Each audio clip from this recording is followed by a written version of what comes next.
Please. We're going to move to our first panel now. We are continuing in our hybrid situation here. So we have our four panelists are joining us online, but we will be moderated here in the lecture theatre by Professor Asla Bali.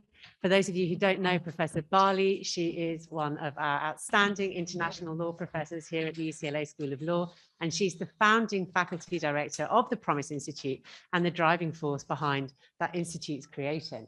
So please see her fuller bio in the online and physical program. And next to her is another Promise Institute faculty, Jo Berra. Jo runs our Human Rights in the Americas program, has a long and distinguished history of activism and legal practice, and continues to work and teach with students our Reimagining Rights in the Americas program here at UCLA. So I'll hand over to you, Asla, to take us forward and introduce our panelists.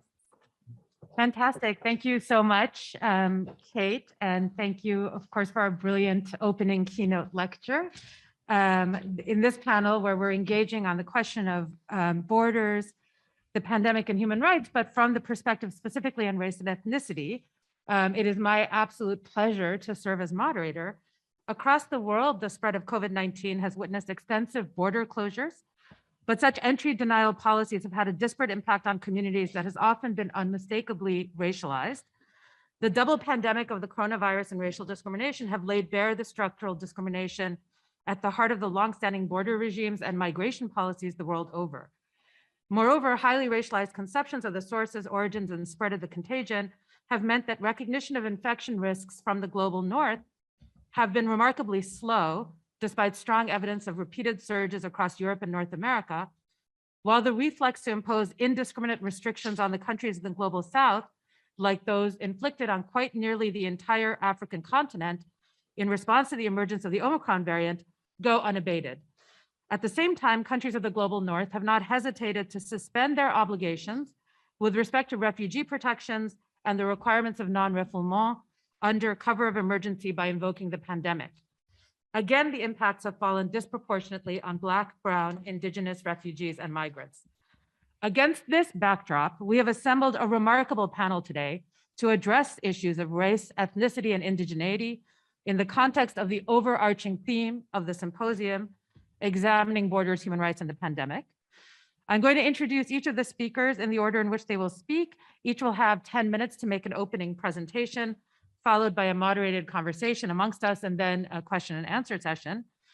In introducing them, of course, I cannot possibly do justice to our distinguished panelists without using the entire allotted time of the panel for just the introductions.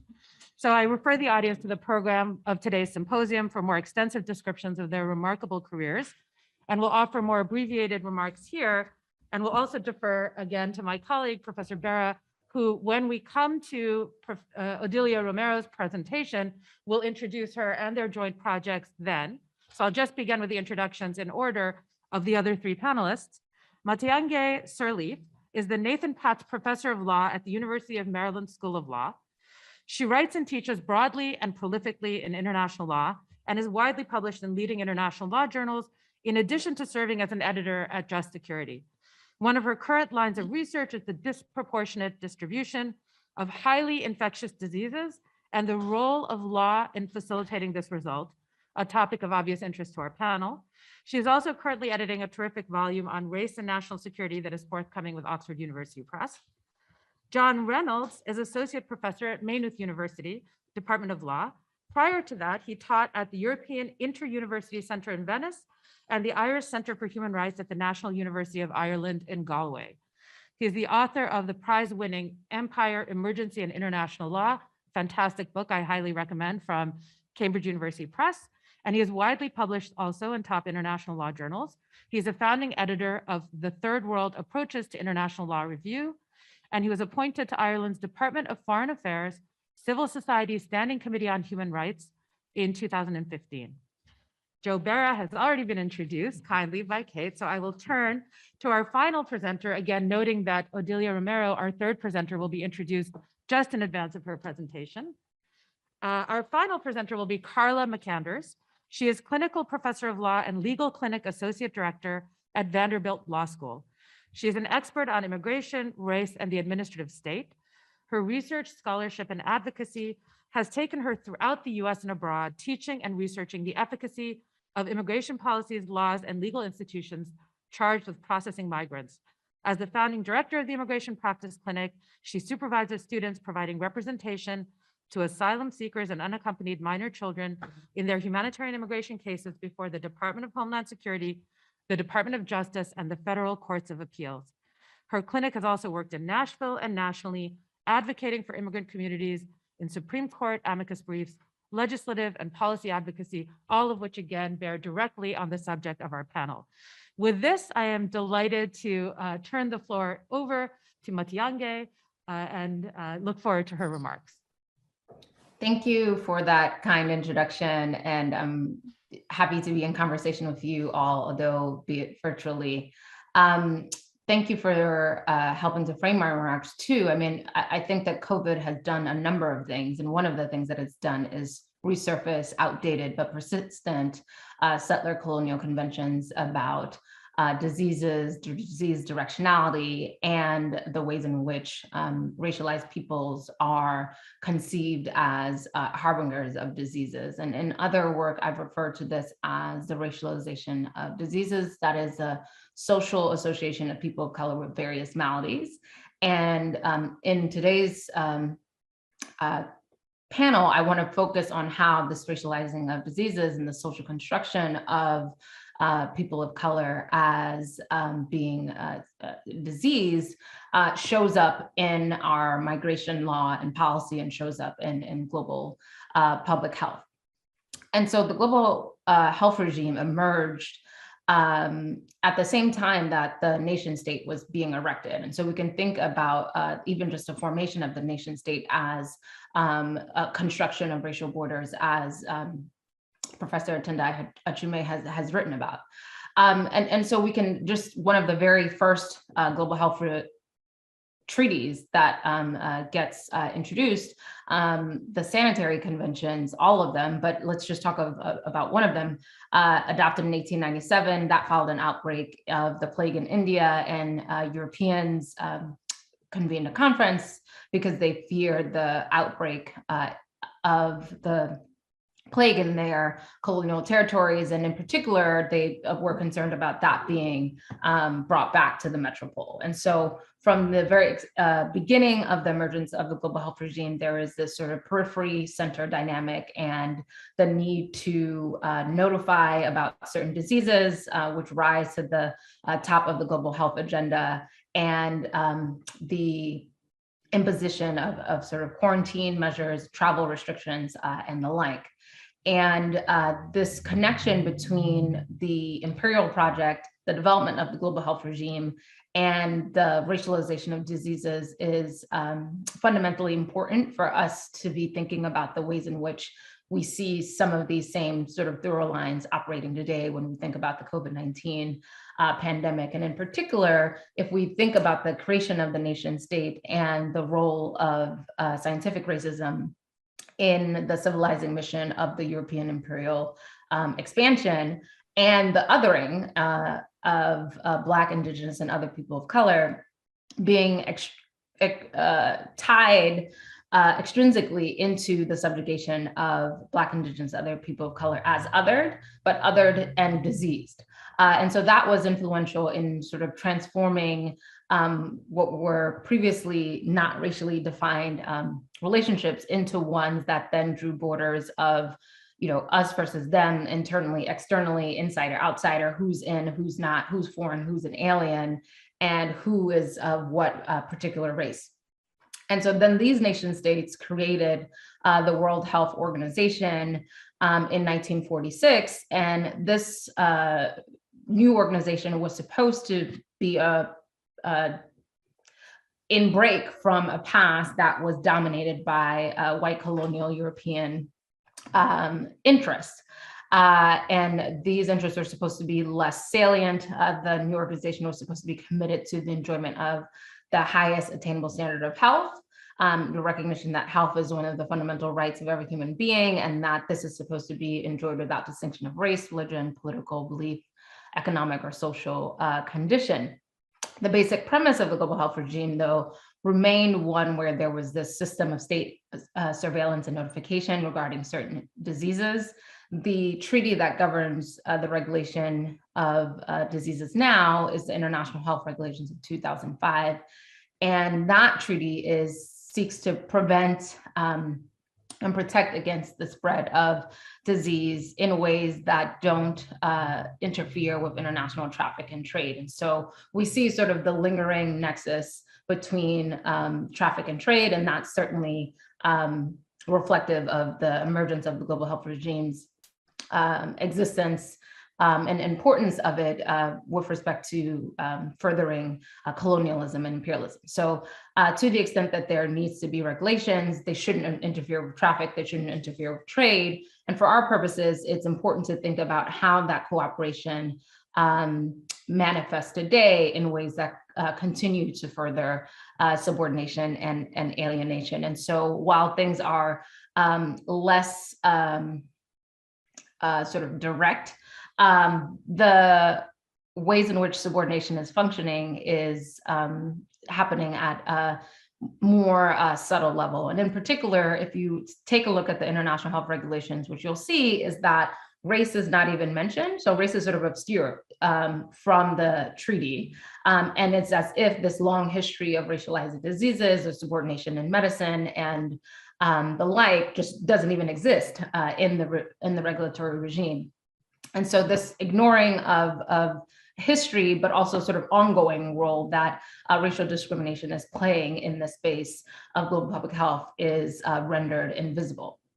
And instead, there is this backgrounding, and which then leads to a space for states to make decisions on the basis of a bunch of different things, which don't necessarily have anything to do with protecting public health, right? So states have wide latitude underneath the regime to formulate decisions, and decision-making can be informed by emergency responses to disease outbreaks, but those emergency responses are also informed by contagion and fear of contagion, which have tended to be racialized in the past, and we've seen that specifically with COVID. So enter now Omicron, and I am racing through, although with the assumption that you all already are aware of the ways in which even just the original variant was completely informed by the racialization of diseases in terms of the profiling that those of Asian descent faced and the number of travel restrictions placed on Asian countries and people moving from Asia who presented as Asian. And so we see that with Omicron today, with the swift way in which many countries in the global north essentially cut off large swaths of the African continent following South Africa's genomic sequencing of the Omicron variant.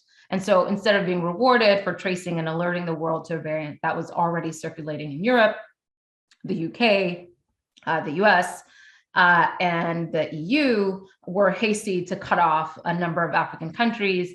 And these decisions were informed by Afrophobia, as the president of Malawi aptly termed it. I want to share with you all very briefly an image that I think really starkly captures some of this racialization that I'm referring to here. And so what you should see is an image which shows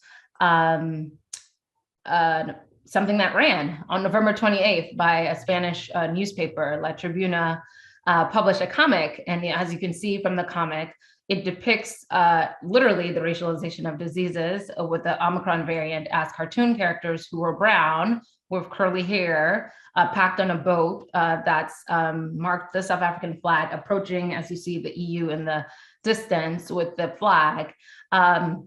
Similarly, we had a German newspaper publish a front page story with the headline, "The virus from Africa is with us."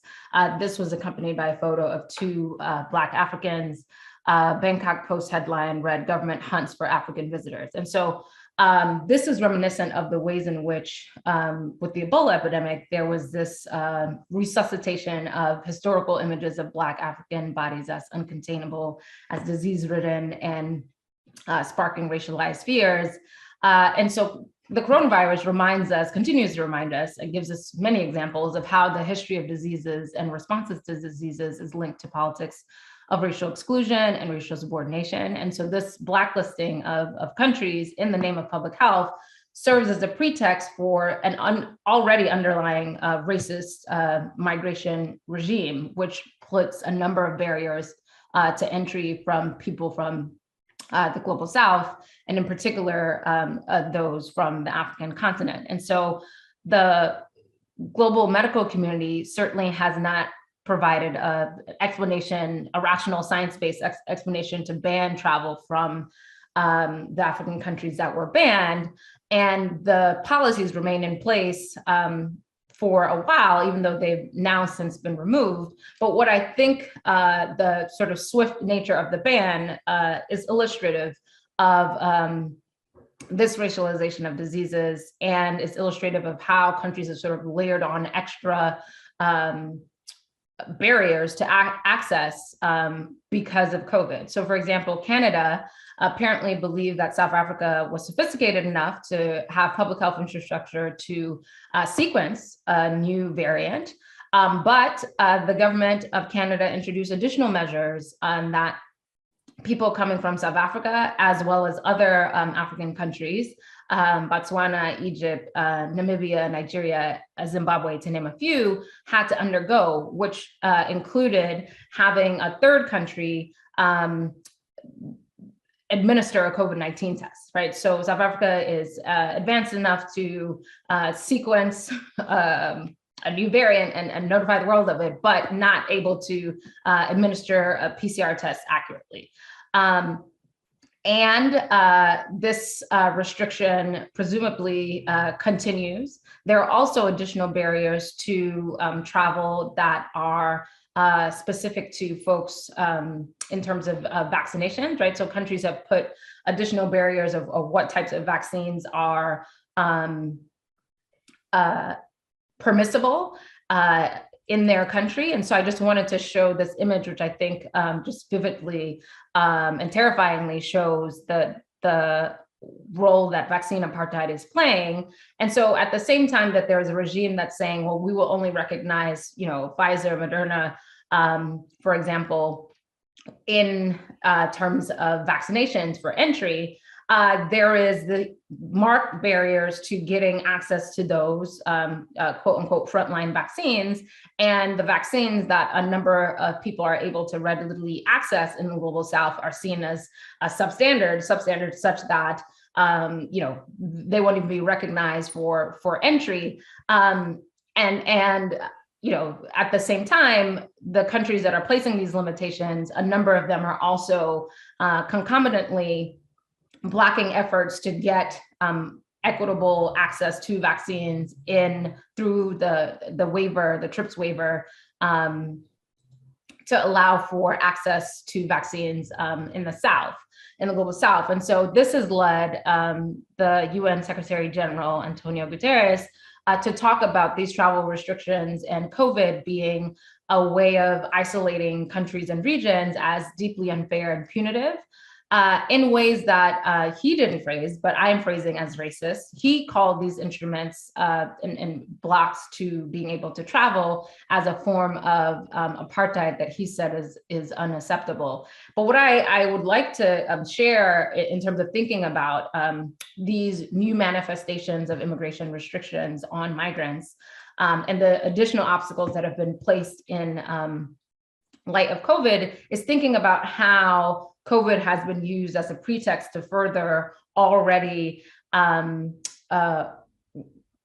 ways in which the immigration regime in a number of countries implicitly operated, if not explicitly operated, to limit those seen as not desirable. I mean, the former president of this country was, quite explicit in terms of limiting migration from quote unquote shithole countries. And so how has the COVID-19 pandemic sort of allowed countries to make pretextual use of concerns about public health when there is actual sort of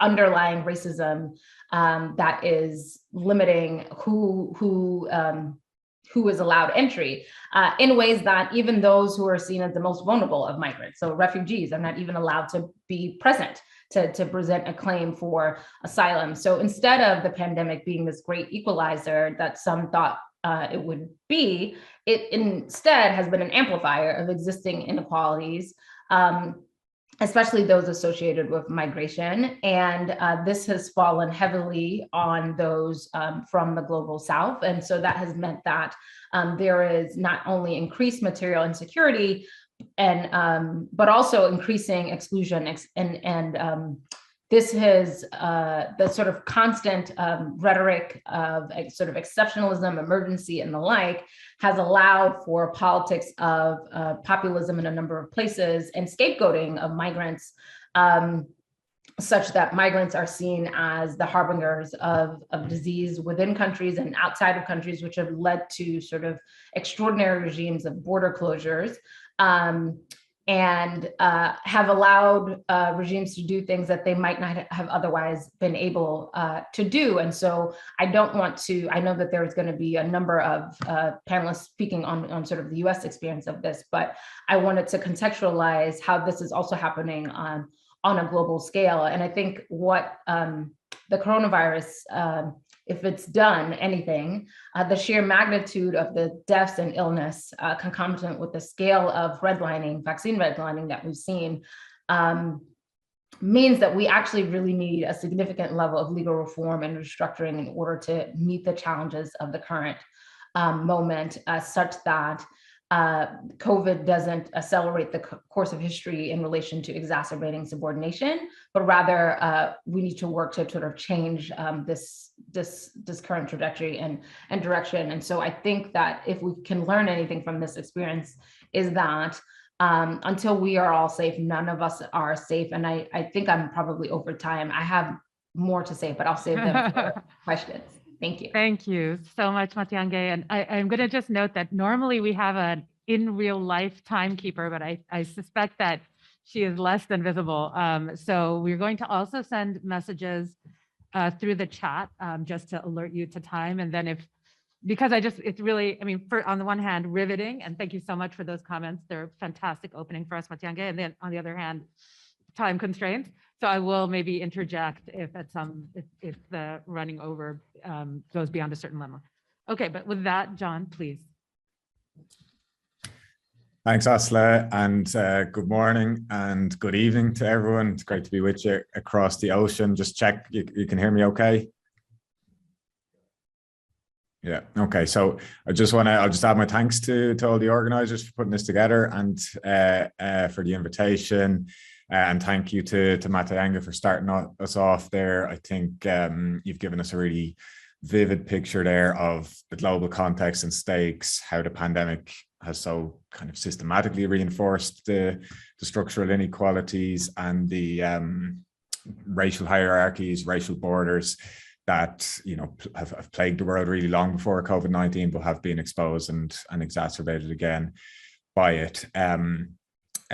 So my comments are going to focus in on maybe how some of these themes of race and ethnicity, borders, physical and otherwise, have manifested in the specific context of Palestine. And so thinking about Palestine as a site where racialization and inequalities play out in the pandemic in a quite overt manner. And so the broader framework here really is Israeli apartheid. I'm working on a project and a set of pieces at the moment with Nora Erakat on apartheid and settler colonialism and related themes in Palestine, and the limitations and indeed complicities really of international law and liberal legalism in relation to those structures. And so I'll try and just touch on some of the pandemic specific manifestations of that, but just to maybe contextualize things briefly in terms of the framing. There is a kind of a solid lineage going back to the 1960s of critiques and analysis of Israeli apartheid that have been consistently kind of articulated and deepened and nuanced over time by Palestinian scholars and activists and organizations. And so that's an intellectual tradition spanning 6 decades really now.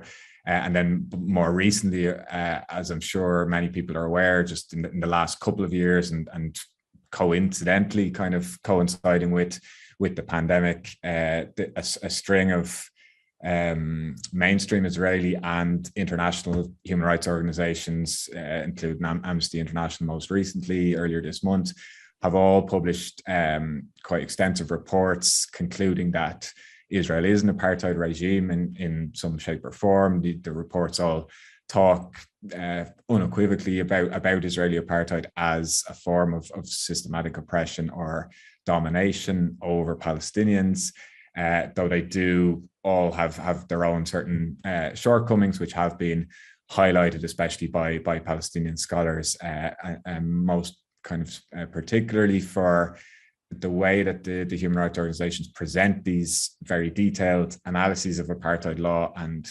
practices, but without really addressing the foundational underlying structures of settler colonialism that apartheid derives from. And so I think that's an important critique of the reports themselves and of the insistence of some human rights organizations on a quite particular and probably fictitious kind of separation of law from politics, but it does also, I think, reflect the nature and the limits of international law itself, which, to the extent that it has tried to undo its own historical role as a vehicle for colonialism historically, international law has, since 1960, formally at least condemned and prohibited colonialism, but in a way that at the same time has effectively kind of immunized and legitimized prior existing settler colonial states and established settler sovereignties and so on. And so international law can't really meaningfully address settler colonialism as such, but settler colonialism is, of course, central when we're talking about physical borders in the context of somewhere like Palestine, Israel, where we have the external borders of historic Palestine as a whole being controlled by the Israeli state. And then we have a whole series of internal borders and walls and permit regimes that have partitioned the territory geographically and juridically to separate and segregate communities there. And so that ties us into some of the questions I think that this panel is asking us about how race and ethnicity serve as social barriers and themselves become borders that mediate access to rights in general and specifically in a pandemic context. And we see that even within parts of the territory of Palestine that have already been physically partitioned from each other, we then have that further layer of barriers imposed by the racialization of Palestinians and the kind of explicit and legalized stratifications that are put in place, which mean that the status and the access to resources and rights and services that a Jewish Israeli, for example, who lives in a particular territory are different and superior to those of a Palestinian who lives in that very same territory, right? And so, and one of the most probably revealing manifestations of this during the pandemic has been in the access to vaccines. And so Matiangai has been speaking there and also writing about vaccine apartheid and medical neocolonialism in the global context. And that's, I think, really crucial work that you've been doing. And in the context of Palestine, we see a kind of a localized manifestation of this, of vaccine apartheid. Obviously, Israel was initially, ahead of the rest of the world or at the forefront of things in terms of vaccination rollout. It had the agreement with Pfizer from very early on, where it paid a premium for access to vaccines and was agreeing to provide quite extensive medical data in return for a guaranteed consistent supply of doses. And so a lot of what other countries learned at various stages of the vaccine programs was based on the situation in Israel and the data from Israel. And obviously Israel got a lot of praise for the speed and efficiency of its initial vaccine rollout. And so that was one set of headlines about Israel's world-beating vaccination program. Netanyahu saying in late 2020 that we're going to vaccinate everyone within 2 months and be the first country in the world to be out of the pandemic. And so that was one set of headlines, but at the same time, you had another set of headlines saying things like Israel is vaccinating everyone except these 5 million people. And those people obviously being Palestinians, and that's been well covered over the course of the last year. Israel was repeatedly criticized by UN agencies and human rights organizations for its unwillingness to provide vaccines to Palestinians in occupied territory, even at times where it had millions of excess doses. So it was criticized as such for failing its duties under basic humanitarian law and human rights law to facilitate health and medical needs of the population that it was occupying, and the biopolitics of this and the prioritization of the lives and health of one racial group over those of another have been quite evident.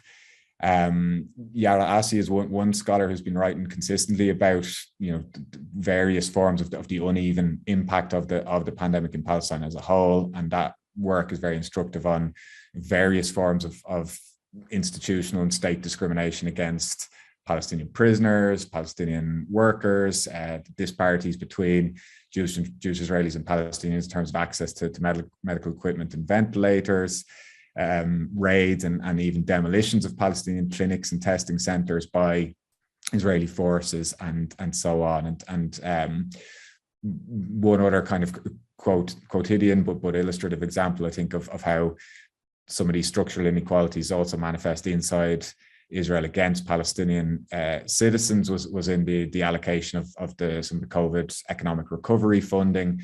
And so of the government budget that was given to local authorities in 2020, for example, there was only 1.7% of the entire budget allocated to municipalities in Palestinian communities, although Palestinians make up almost 20% of the population overall. And so there's many more examples, but I am conscious of the time and of Asla's warning. So just maybe the last set of comments I'll make is to come back to the question of the external borders, the border regime, which allows and facilitates Jewish migration and settlement from anywhere in the world to anywhere in Israel, Palestine, and grants automatic citizenship under the law of return on one hand, as against the absolute ban on Palestinian refugees from returning on the other hand. This is one of the core kind of defining and central features of settler colonialism in Palestine. And so and kind of flowing from that and related to that, we can understand Israel's nationality, citizenship, and immigration law regime as a whole, as really part of the constitutional foundation of Israeli apartheid. And so at various points of the pandemic, like many other states, Israel imposed travel bans on certain countries that were perceived, sometimes in quite racially inflected ways, as Matiangai has alluded to, but that were perceived as has a higher risk. So there've been targeted travel bans, but then at other moments there's also been blanket travel bans where Israel has closed the border to all non-citizens, or at least almost all non-citizens. And so this happened, for example, most recently, just in December 2021, after the emergence of the Omicron variant. Israel closed the border to all foreign travelers except non-Israeli Jews who were traveling to Israel, Palestine on birthright trips or to settle there under the law of return. And so we see this as a kind of exception that discriminates for the purposes of facilitating ongoing settler colonialism. And in that context, because it was in the run up to Christmas and so on, you had even some of the Christian church groups calling the Israeli government racist for this policy, and for Palestinians more broadly. And you can see in their responses that it really just reiterated the sense that settler colonialism will stop for nothing, not even the most infectious waves of a global pandemic. And so I'll finish on this point. Ultimately, I think it reinforces the position that in a context like this, that yes, the human rights and equality arguments are, of course, important, but won't be enough by themselves, or we can't kind of adequately appreciate or fully address the impact of race or ethnicity or structural discrimination in a setting like this without also confronting settler colonialism itself as a structure. So I will leave it there. Thank you. Thank you so much, John. And now I'm going to switch roles with Professor Berra so that he can introduce Odilia. Thank you, Professor Bali. It's my pleasure to introduce our next speaker. Odilia Romero is co-founder and executive director of Comunidades Indígenas en Liderazgo, otherwise known as Cielo. The Promise Institute and I, along with the American Indian Studies Center and Dr. Shannon Speed, have been engaged in an ongoing collaborative research project with Odilia and Cielo around indigenous migration and human rights, and specifically the work of Cielo, which we see as a transformative practice to disrupt the logic of settler colonialism, as our last speaker described, and its arbitrary borders, both physical and social, which cast long shadows over the humanity and human rights horizon of indigenous migrants. Under Odilia's leadership, Cielo is breaking down those borders on myriad fronts through its Center for Indigenous Language and Power, its programs of COVID outreach and solidarity, and cultural revitalization, including participating in an exhibit at LACMA on Mixpantli, space-time and the indigenous origins of Mexico. Cielo is constantly engaging and interpolating public and private entities and service providers, pushing them and all of us to recognize the presence of indigenous communities and to move past the ingrained logic and borders imposed by settler colonialism. Odilia today is speaking from her organization, which has two events going on. One, a COVID vaccination outreach and solidarity event, and another, an event of welcoming unaccompanied minors. So Odilia, we look forward to your sharing your rich experience. Pa Dios créanle, bachire shalorjo, the Jack Chejo, Benach, Sanita Yeshinga.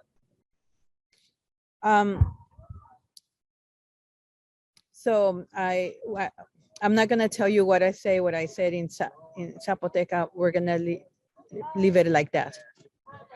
I'm going to start with a quote from African writer, Ngugi wa Thiong'o. I'm probably ruining the way of pronouncing his names. But he says that any language has a dual purpose. On one of them, which means the communication and the preservation of culture. I'm having issues.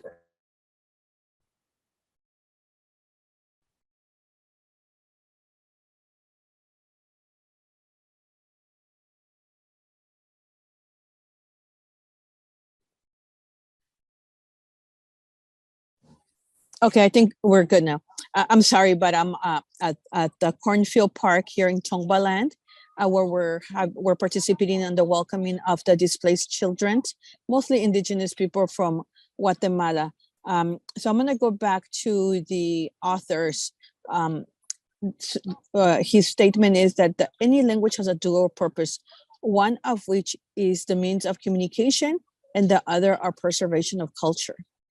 In this moment of crisis at the U.S.-Mexico borders and the displacement of indigenous people in the current pandemic that we're living, that is COVID, the use in English and Spanish are not fulfilling this purpose of communication or cultural preservations of indigenous peoples. What's more, it's doing the opposite. It's killing any way of communication, killing the culture of detained children and indigenous displaced people here.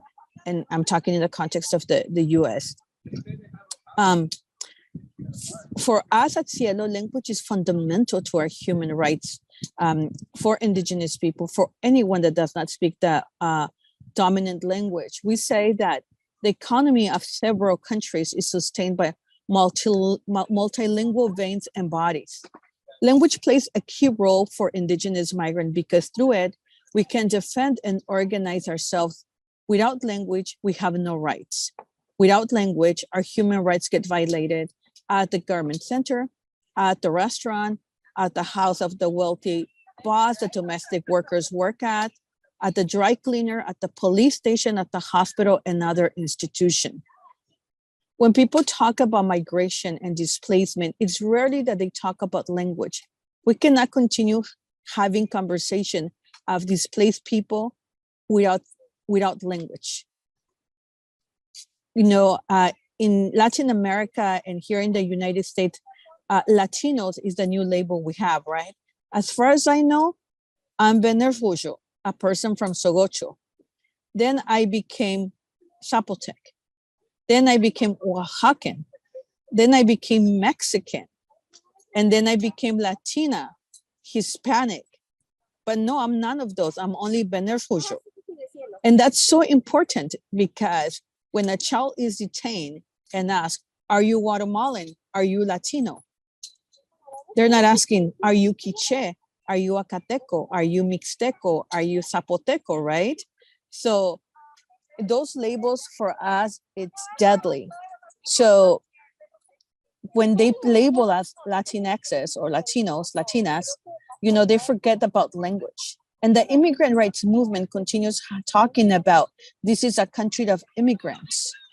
This country is built by immigrants. And in the case of the Latinx narrative, you know, the Latino power, the visibilization of Latino, and we encourage that movement of creating visibility for the Latinx relatives. But we must have that conversation that within your struggle, you're oppressing us. You're allowing our human rights violations and you contribute to it because you don't take into account our languages. You don't take into account the language is a fundamental human right, and it's fundamental for you to access what is so-called human rights, because also, I mean, that's a whole nother conversation that we gotta rethink who allows us human rights, who created the human rights narrative and how it was constructed, right? So, but that's a whole conversation of another day. But because I am here in this space today, it's really painful to see the children having to come here where nobody speaks their language, where nobody understands their culture. You know, after being detained, now guess what? You're Latino, you know, we're gonna do the Latino thing. We're gonna do the Guatemalan thing, the Mexican thing. And I, as a child, came here 40 years ago. And when I was asked if I was Mexican, I would just like be doing this, right? Or if I spoke Spanish, I'm like, I guess, you know? So I think we really gotta reconsider this conversation of when we talk about displacement and human rights, language has to be included. In the case of COVID, you know, the language barrier caused the death of thousands of indigenous people here in the US. There was no information of COVID vaccination. There was no information how to quarantine. You know, there was a lot of resources. For example, there was like LA County gave a stipend for you to quarantine in a hotel. But for indigenous communities, we never had that access because that information wasn't in their language. And, you know, we're a trending topic right now, indigenous people. So everybody wants to say, oh, I'm going to put like billboards in indigenous languages, and I'm going to translate COVID information in indigenous languages. And I always wonder, like, who do they plan for to read these written languages? Because our languages are oral. They were written at one time. And the few people that now write their language, you know, are academics.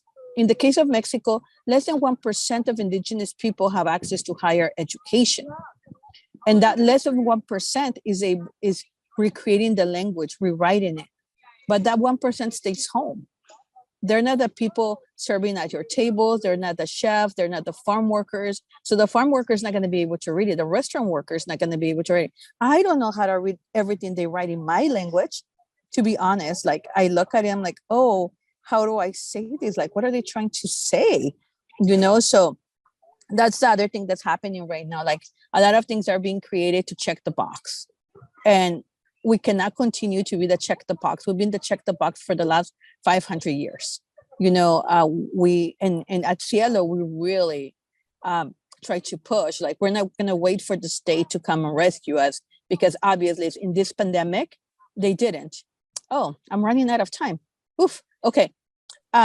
So Joe will share some of the articles I've written about this, about the language, about the Latinx narrative and how dangerous it is to our relatives from Guatemala, from Mexico, our Garifuna brothers. Not everybody that is comes from south of the imposed border speaks Spanish. People need to realize that. But within this pandemic, you know, we had to take a role. And what we did is create that information. And amongst the beautiful things that came out here, like, you know, there's a lot of need, but there's a lot of resistance. There's a lot of resistance in indigenous communities. You know, there was a lot of trade. We went back to trading avocados for the people that were growing chickens. Here in LA, there was a lot of resistance and love for each other that, like during the burials, people will donate. We had so much debt, you know, but within that debt, some of the things that really broke my heart was that we were labeled the death certificate. Latino male or Guatemalan male or Mexican male died of COVID. You know, with that, the state accomplishes what it wants, to leave no trace of our existence in this world, right? But amongst that, we created a map. Joe, if you could show the map really quick, we created a map because they would always ask, well, you say you're indigenous, but where's your data? And we never had data. So we had to create our own data. So we created this beautiful map that I encourage you to go spend more time with it, because I have 1 minute to go through it. It's called We Are Here and Invisible No More, because it is important. Yes. You have a minute, but we'll try to go through this in just a couple of minutes to give you the opportunity. Thank you. So this map was created by two indigenous women, Janet Martinez and Mariah Tso, Diné or Navajo relative. And with this, we were able to prove to LA County that we do exist. It's 2,500 unique household, 11,000 people. We found that more than 30 indigenous languages are spoken in LA County. We knew that, but we had no data. And with this data, we were able to go to county and say, look, we need access to vaccines. And when they ask, where's your data? We would say, here's our data. You know, we need access to indigenous language. We need support in creating animated videos for indigenous people. And when they ask, where's the data? Here's our data. You know, this data has made life change for indigenous people. You know, it was created by the community, for the community. And recently we partnered with Supervisor Solis to create language access plan in the different LA County institutions. And for us, that's a big win. Like I said, there's a lot of need. And we've been very successful with the Los Angeles Police Department about, you know, changing, being able to give language access to indigenous people. Believe it or not, they call very often, hey, we have a victim of a crime here. We need a Quiché interpreter. We need a Zapotec interpreter. I lived here 40 years and I've never thought if they will come, but with data, everything changes, you know? So we have to create our own narratives that we exist, that we're here.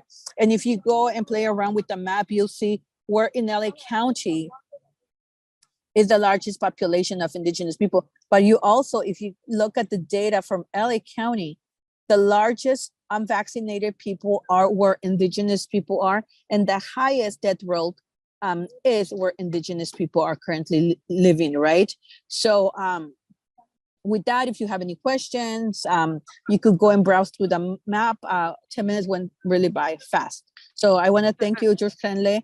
And the exercise that I did at the very beginning is because people always say, you know, if I say things to you slowly, and if you repeat after me, it's because you understood. So I'm going to leave it at that. I assume that you understood everything I said. I said it very slowly. So just plainly have a great day. Thank you, Odelia.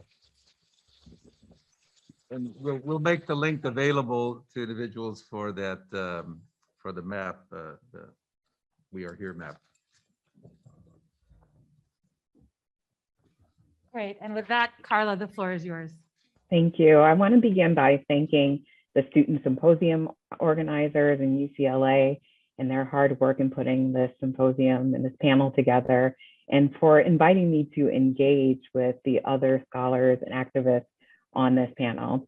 Today, I'm going to discuss Title 42, the health code provision that has been applied only at the US southern border, which blocks asylum seekers from applying for protection under the Refugee Convention and the Convention Against Torture.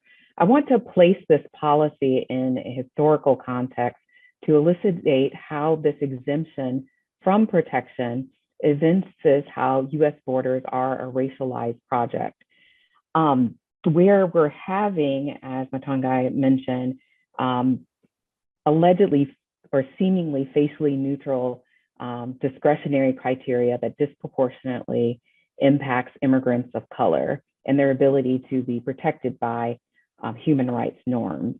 I argue that the failure to place Title 42 in a historical context within a larger immigration enforcement system in the US, it improperly shifts the focus to individual bad actors from the top to the bottom, whether it's a rogue president, enacting their Title 42, to mounted Border Patrol agents on using their reins against Haitian nationals.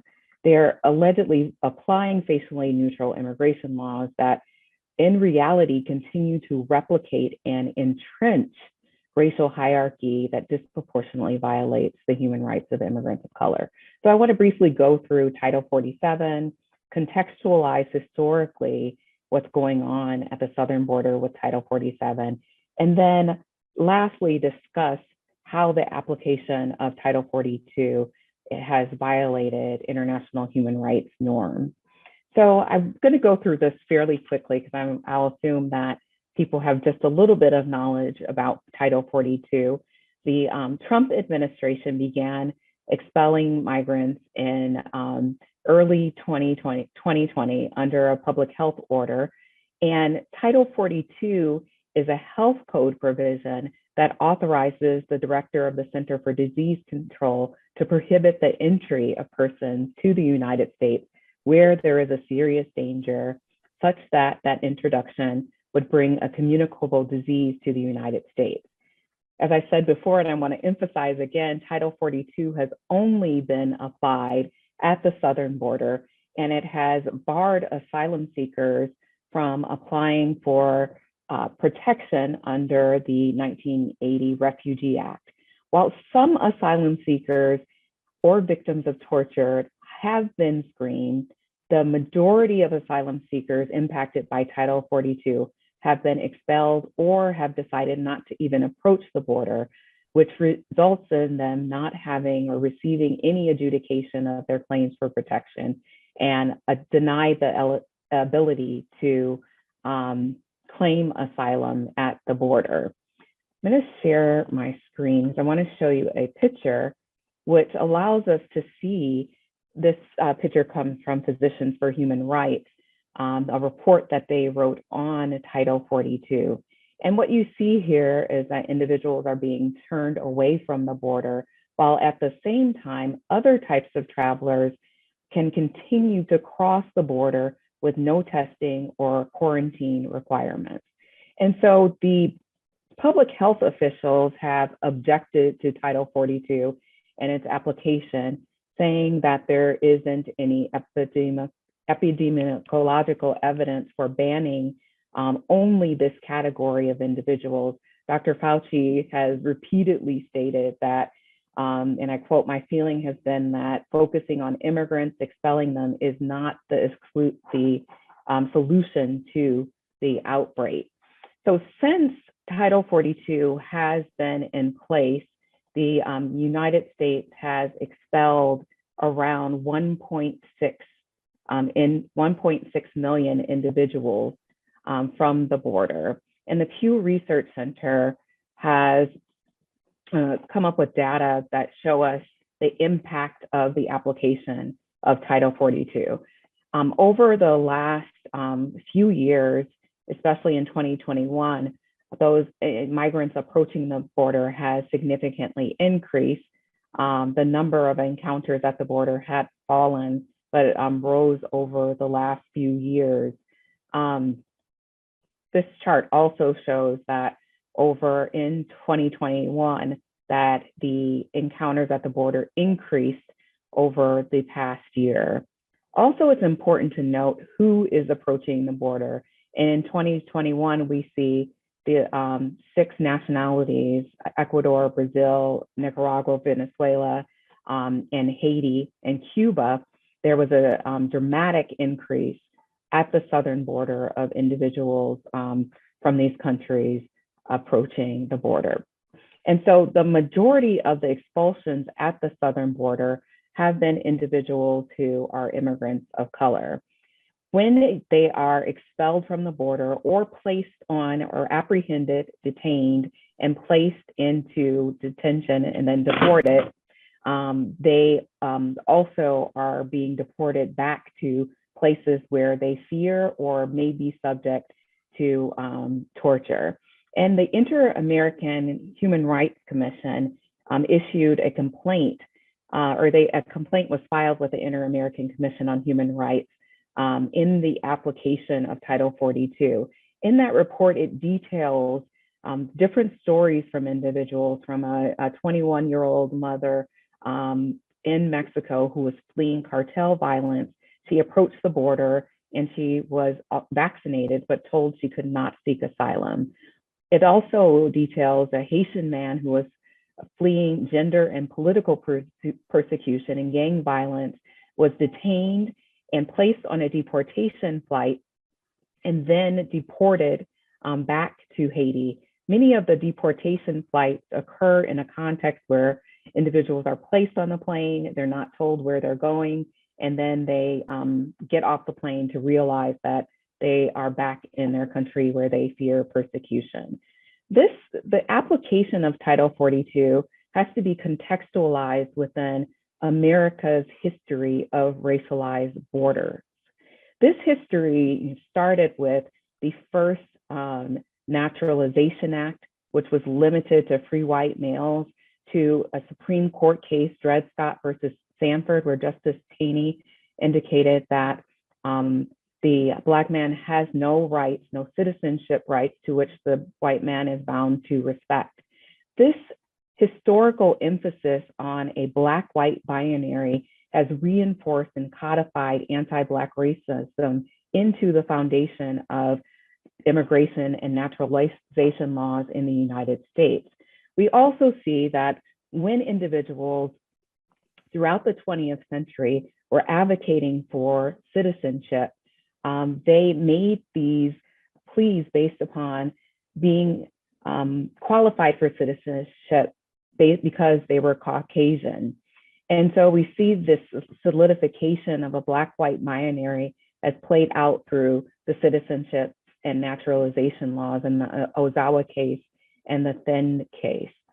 The Chinese Exclusion Act cases are also a hallmark of, the racialization, and I would argue that it started the process of seeing immigration laws as colorblind. In the Chinese Exclusion Act cases, when sovereignty was placed first as a means for excluding Chinese nationals, the Supreme Court upheld the Chinese Exclusion Act as an exercise of sovereignty and national security, and indicated that the Supreme Court would not intervene in immigration laws. And so immigration law systems in the United States have been predicated on membership and belonging. But in the United States, membership and belonging has been narrowly construed, and available to a limited few. Historically, in the name of sovereignty and national security, immigration laws are viewed as racially or facially neutral or colorblind, which permits courts to cite deference to the political branch's authority over immigration instead of evaluating whether a statute, an executive action, or Title 42 violates immigrants' constitutional and human rights.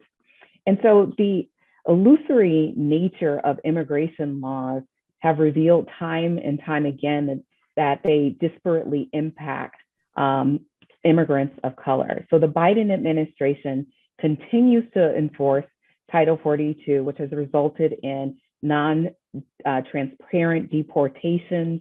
It has resulted in the Biden administration saying that it is, going to discipline the Border Patrol agents at the Del Rio border, but to date, there has been no investigation.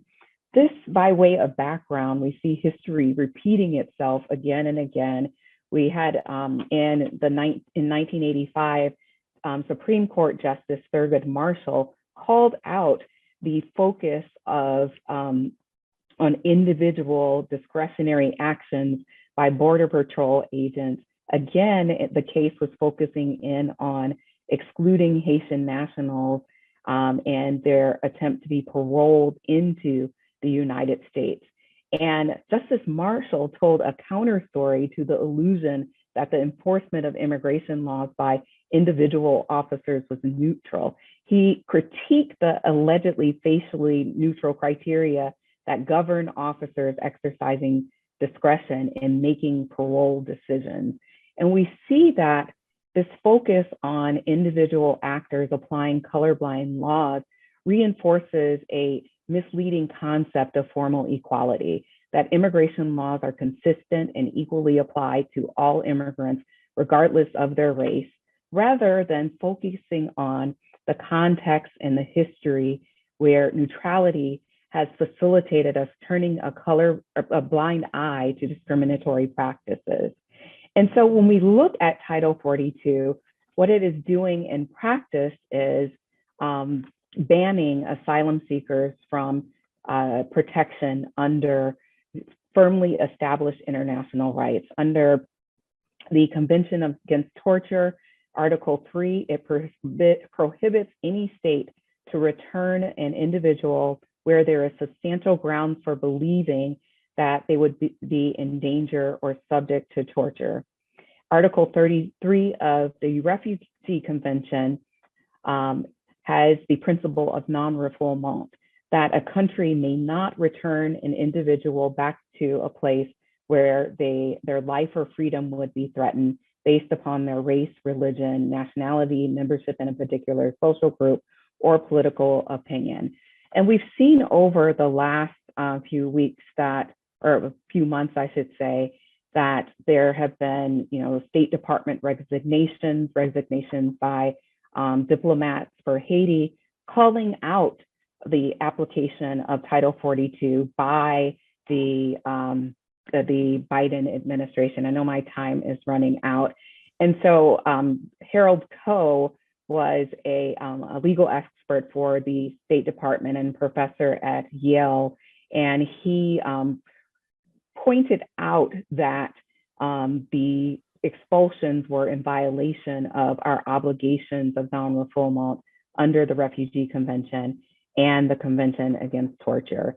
In his leaked letter, he also said that our recent efforts to assist tens and thousands of vulnerable Afghans in the United States shows the best of the United States can do to protect individuals at risk.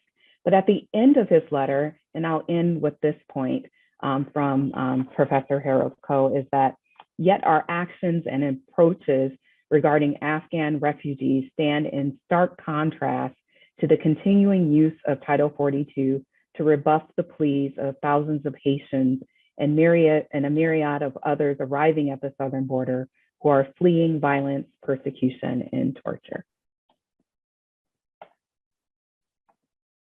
Thank you so much, Professor McAndrews, and for all the panelists. This has been such a rich set of opening presentations. And we had planned to have a kind of moderated discussion amongst us, we have some time constraints that we're facing. And so we'll start with that. And we'll also invite, of course, questions from the audience, which will accumulate as we have our discussion. One thing I was struck by across these presentations was, in my head, I kept hearing W.B. Du Bois echoing about the global color line as the problem of the 20th century. And what we're really seeing through the lens of COVID is the degree to which it continues to be the problem of the 21st century. And indeed, if anything, as you've made clear, it's rendered visible in a way that until maybe COVID struck in the 21st century, stories could be told about a Rorschach test where some people saw race and others didn't as an explanatory framework for how international legal regimes were being structured. I think now, especially in light of your presentations, it's very difficult to deny the ways in which race are operating at borders and within borders, in internal borders that are also being established juridically around racialized bodies. Given this, the other thing that came up twice explicitly, and then also I think implicitly in the remarks, was the framing of apartheid. So the first question I had, and here I think even the discussion of Title 42 could easily be read as an apartheid mechanism for distributing on a racialized basis access and denial to access of asylum and refugee protections. How might we be able to make use of this instrument? Is there something available in the international human rights regime, the conceptualization of apartheid and crime against humanity, that creates opportunities for intervention? In other words, what strategies do we have available through international legal tools to resist some of the practices that you have so ably described on this panel? And I just open this to any of you. Obviously, John and Matiangai, you explicitly use the frame, and Carla, as I say, I think it's implicit also in your analysis. And so I'd just be very interested to hear, what does apartheid do for us? How does it help, if at all, as a tool in thinking about strategies of resistance? So I'm happy to go, John. It didn't look like you were jumping in. So I'm happy to start the conversation. I think that the frame of apartheid is, and I was just in conversation with Adele Blackett about this, and whether we should use apartheid sort of only in its sort of historical association with South Africa, and what benefit, if any, does thinking about apartheid in other contexts, vaccines, travel, and the like, does the phrase have? And certainly we know that the Convention to Suppress Apartheid exists. And so in my mind, it's not useful to sort of think about an international criminal law approach to dealing with the question of vaccine apartheid.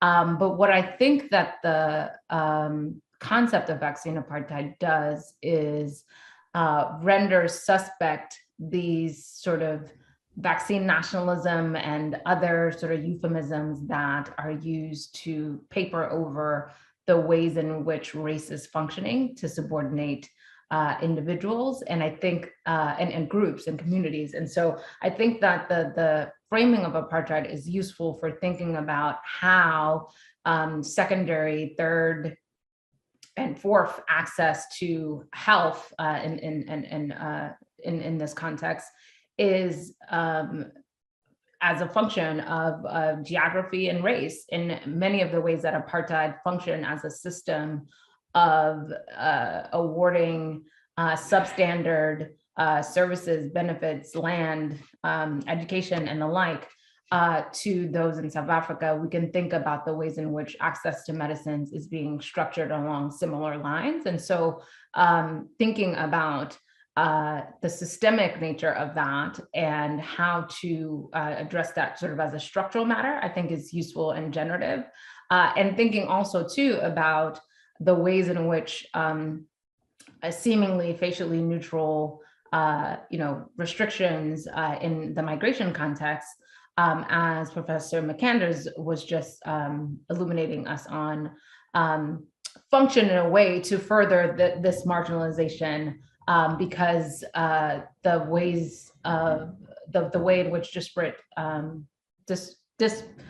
disproportionately the effect of that falls can create apartheid-like conditions. And so I think that as a conceptual matter, it's generative for thinking about where we've seen this apartheid functioning sort of as a geographic matter, but also as a systemic matter to award and limit access to a myriad of different things. And so it's generative for that purpose. And I'll let others weigh in.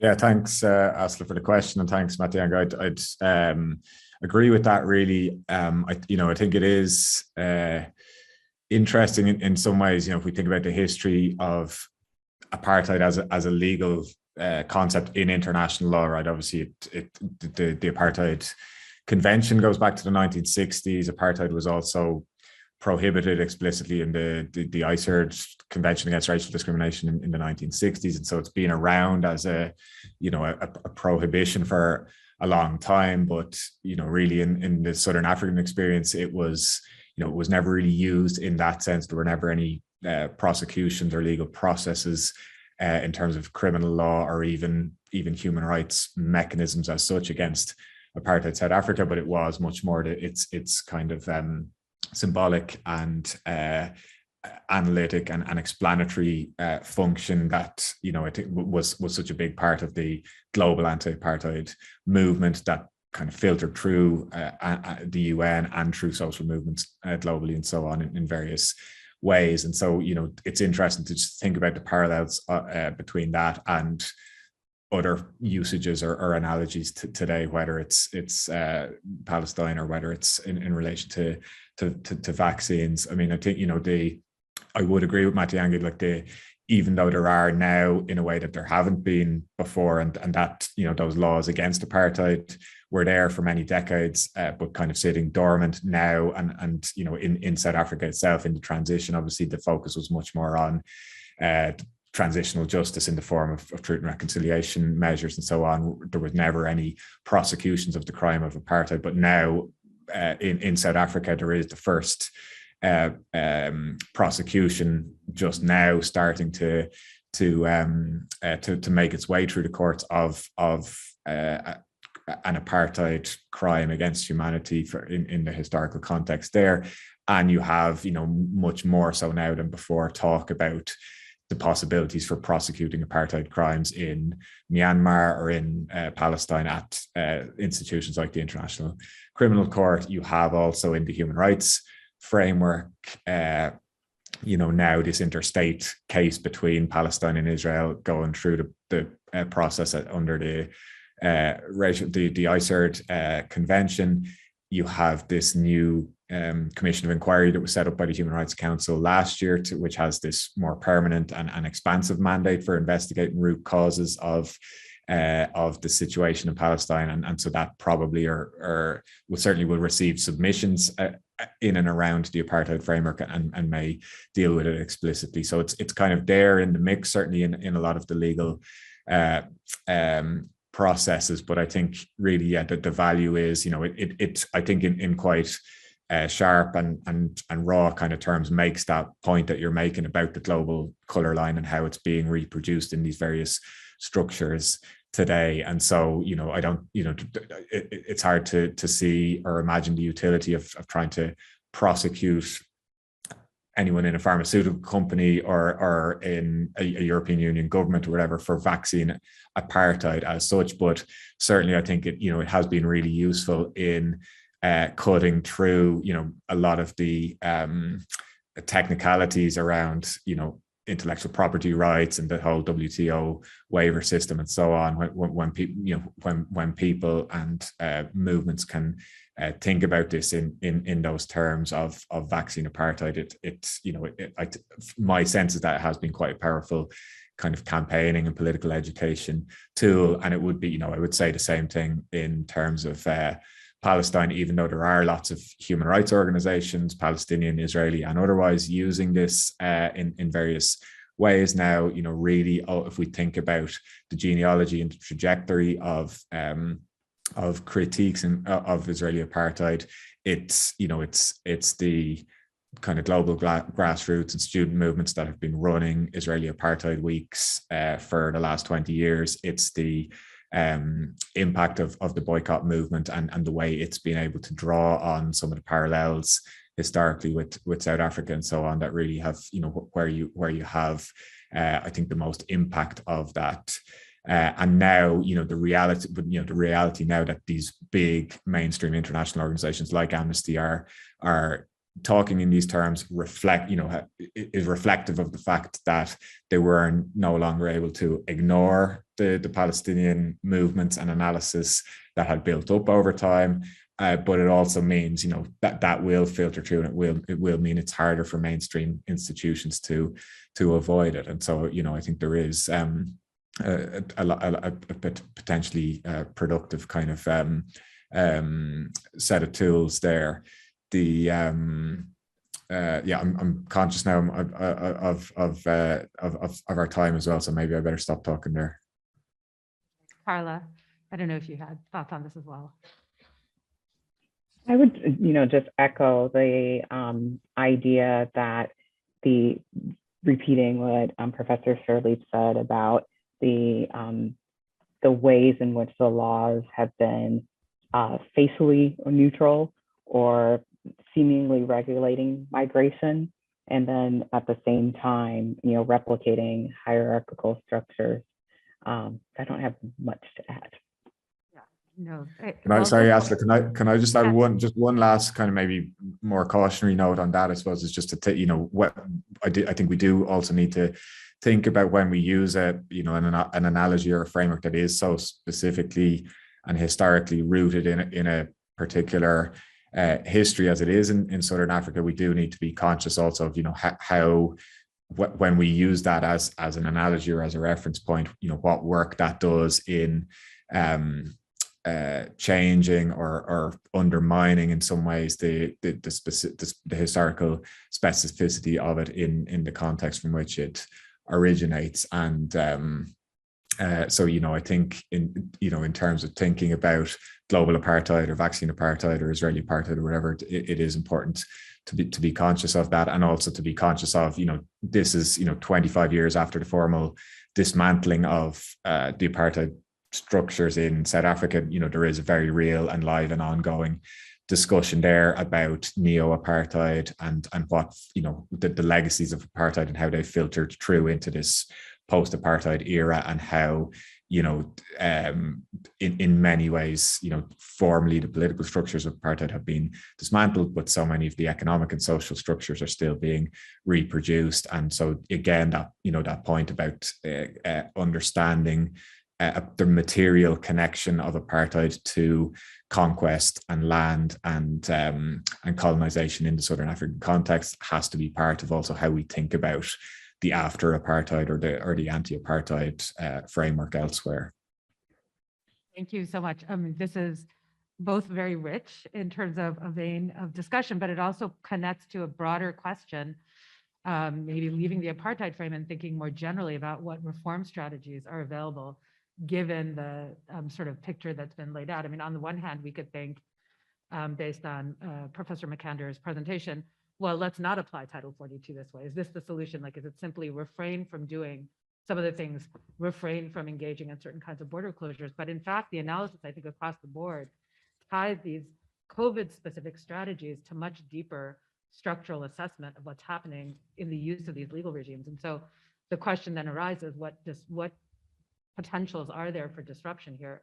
What has been laid bare, in a sense, through this, sort of brutal 2-year experience that enables us to find new strategies, if any? So, for example, Professor Sirleaf, you ended your presentation by saying, now that we can see the ways in which the putatively neutral global health regime actually represents a continuity with its colonial origins, we can think more clearly about what reform could look like. And again, I think that in the Israeli context, the Palestinian context, the purpose of the apartheid framework is in part to name a unity and lift the kind of obfuscating purposes that international humanitarian law and the sort of language of occupation have served in justifying the differential rights regime that has been applicable across the territory. So across, in all of these interventions, are we seeing new strategies emerging? And if so, what do they look like in your minds, or what at least directions could we point to? I think the context in which Title 42 is being applied, I wanted to make sure that I placed it in a historical context that we understand that Title 42 is not an isolated way in which the immigration laws have been applied in the United States, but it's simply a continuance of the trajectory of the ways in which we have named laws under immigration law as being neutral, but they disproportionately impact especially immigrants of color. And so I think that one of the ways in which inside of the United States, I think different judges have begun to tell the histories of immigration laws and what the foundations are and how they lead to the disparate impact on immigrants of color is a first step in kind of resisting the narrative that these laws are neutral and equally applied across the board to all people who are seeking asylum in the United States.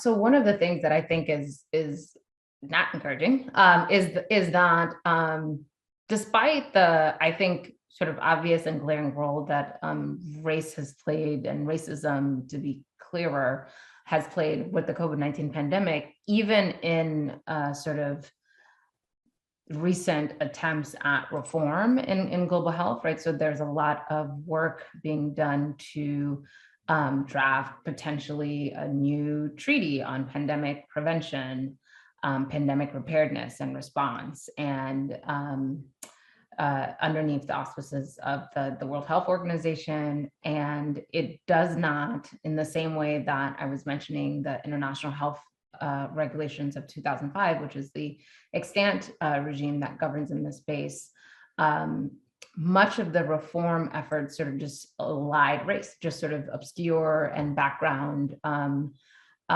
the ways in which racism can function sort of subtly in this regime, or maybe not so subtly, actually, in this regime. And the efforts to date have not really, I think, learned one of the lessons that we should be learning from this experience with the pandemic and the ways in which COVID measures have been used in pretextual ways. COVID measures have been used in ways that continue to marginalize and subordinate groups that were already marginalized and at the periphery. And so I sadly am not too encouraged. I mean, I don't know exactly what will happen with this pandemic preparedness treaty and how the final negotiations will happen. It hasn't been enacted yet in terms of its final text, but at least the conversations thus far are happening in this sort of colorblind way that fails to sort of see how the pandemic has really ravaged communities of color across the globe. And so that is not particularly encouraging. And I wish I had more, something more optimistic to say in terms of what the reform agenda is. But I think at the very least, you would need to be capturing, at the very least, the ways in which the disparate impact of the pandemic is having across the globe on racial groups, ethnic groups, different groups that have historically been subordinated, and think about how to change the effect of those policies. But at least we need to sort of be able to measure what's actually happening and to name what's happening. And there doesn't seem to be much effort to sort of even take that into account, which seems at a very baseline, we need to be able to call what's happening and identify what's happening. And we're not even willing to have that conversation. So that is most unfortunate. So John, I'm eager to hear from you, but we also have 2 questions from the audience. Should I go ahead and take those and then we'll do a round? Or do you want to go ahead? Yeah, well, I was just to add very quickly to what Matiangai was saying there, just that because I was just thinking about it in the terms of the EU context. Like certainly, I think what COVID has done is really allowed the European Union to accelerate and formalize in a way that it hadn't previously, the kind of ad hoc practices of pushbacks and externalization of the borders. And so, and it's added this extra layer, you know, based on the public health kind of justifications and the biopolitics of all of that. It has added this extra layer. And it's, you know, I would have a similar worry or fear that, you know, the racialization of the European borders is going to be intensified and formalized much more in the wake of the pandemic, and because of the kind of urgency or necessity sense that it creates.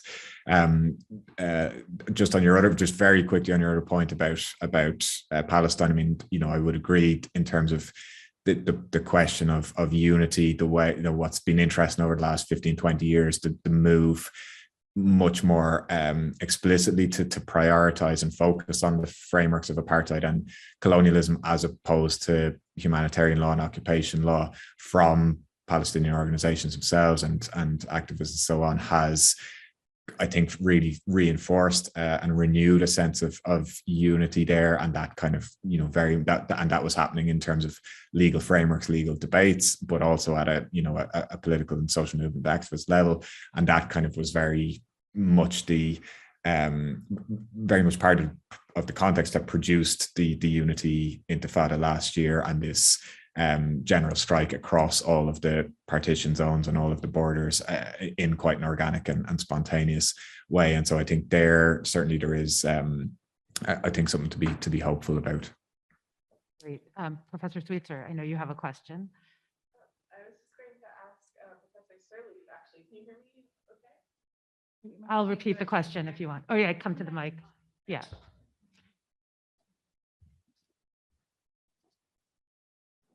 Hi, Professor Sirleaf. I just had a question. You mentioned the TRIPS waiver, and we've been talking, I think Professor Reynolds also mentioned the WTO.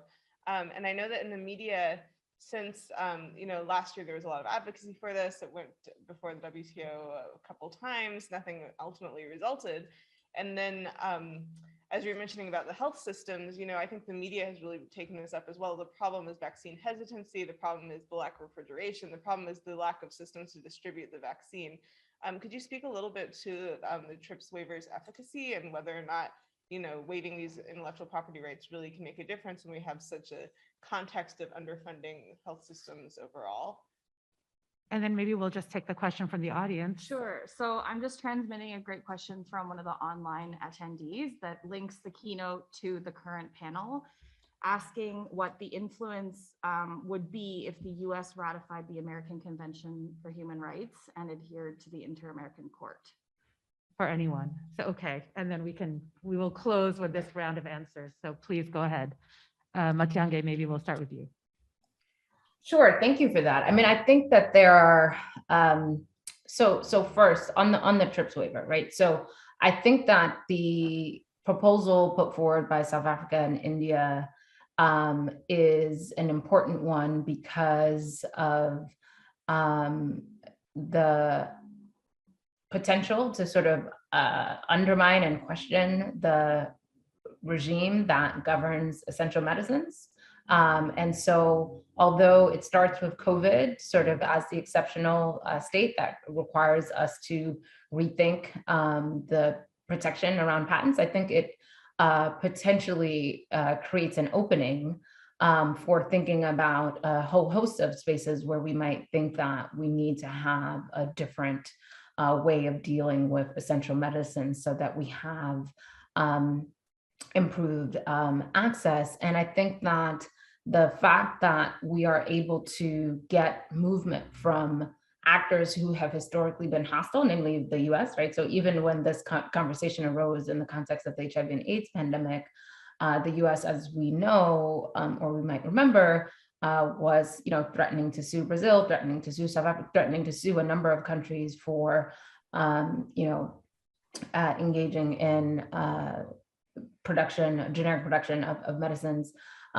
within their countries. And so the fact that even the US is supporting vaccines and vaccines only, I think is movement that is important. And I think that what it has done then, it has changed the sort of terms of the debate such that it makes it increasingly hard for countries to argue that you know, the current regime is one that is, you know, just or equitable, and it sort of troubles the baseline of the TRIPS regime. Is the waiver proposal sort of everything? Is it going to get us out of this milieu that we find ourselves in? No, right? I think it's a starting place. It's not the end goal. And I think that there are already movements to try to have technology opened up in a way that there aren't a few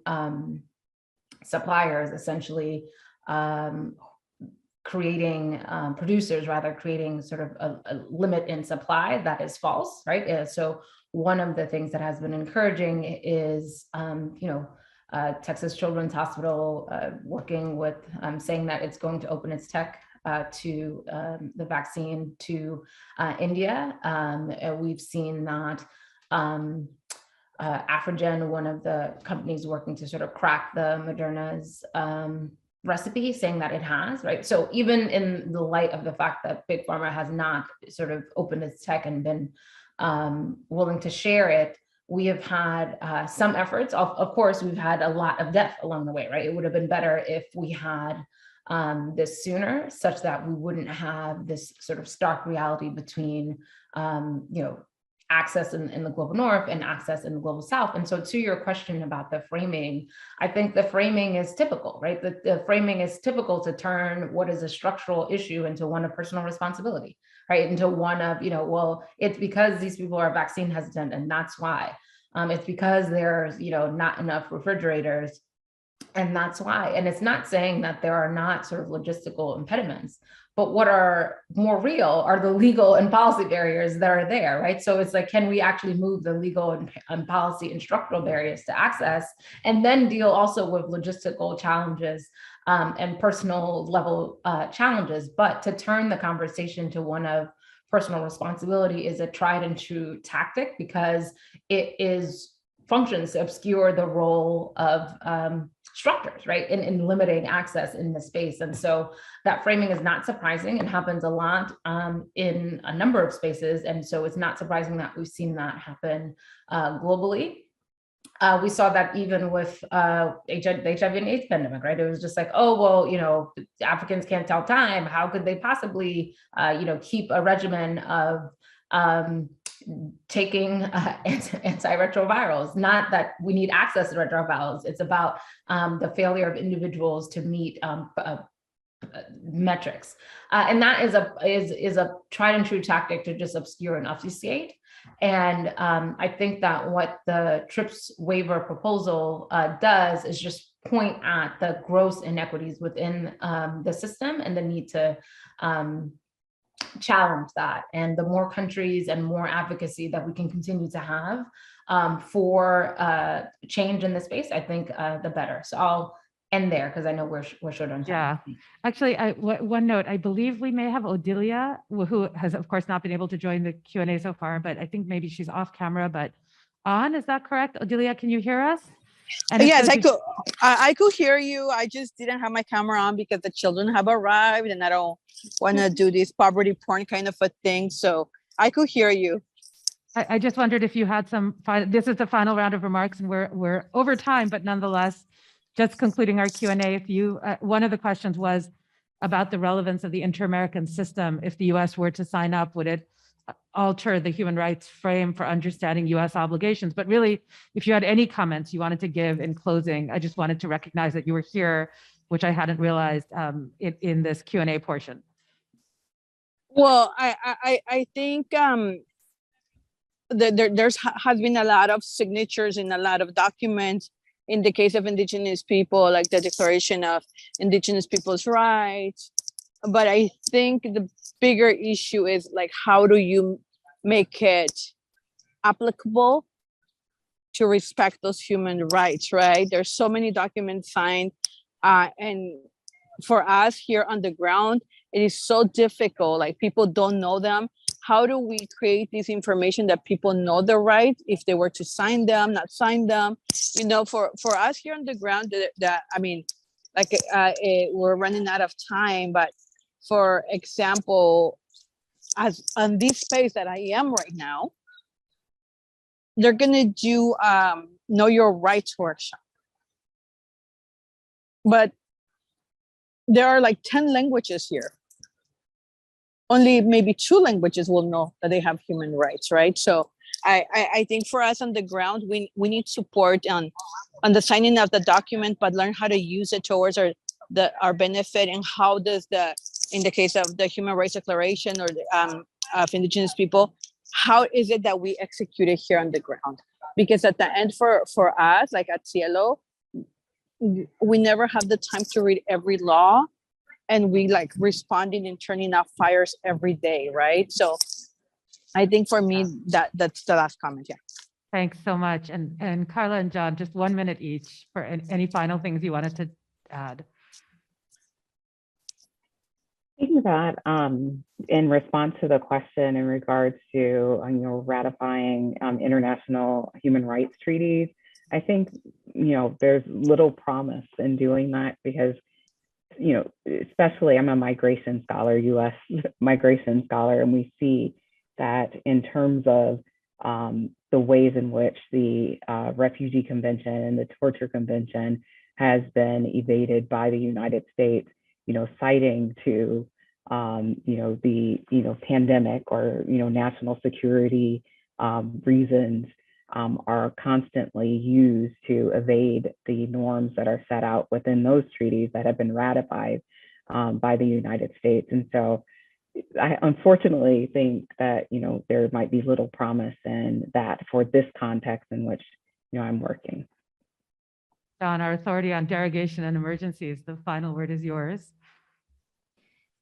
Well, I was just gonna leave it there and say thank you to everyone. If you get me started talking about that now, you might never get rid of me. So I think I'll just say thanks, Asla, and thanks to everyone else for the discussion. Thanks so much from me as well to all the panelists. And we have now a 10-minute break, with which we will then continue our symposium with the next panel. So thank you so much. Please join me in thanking our wonderful panelists.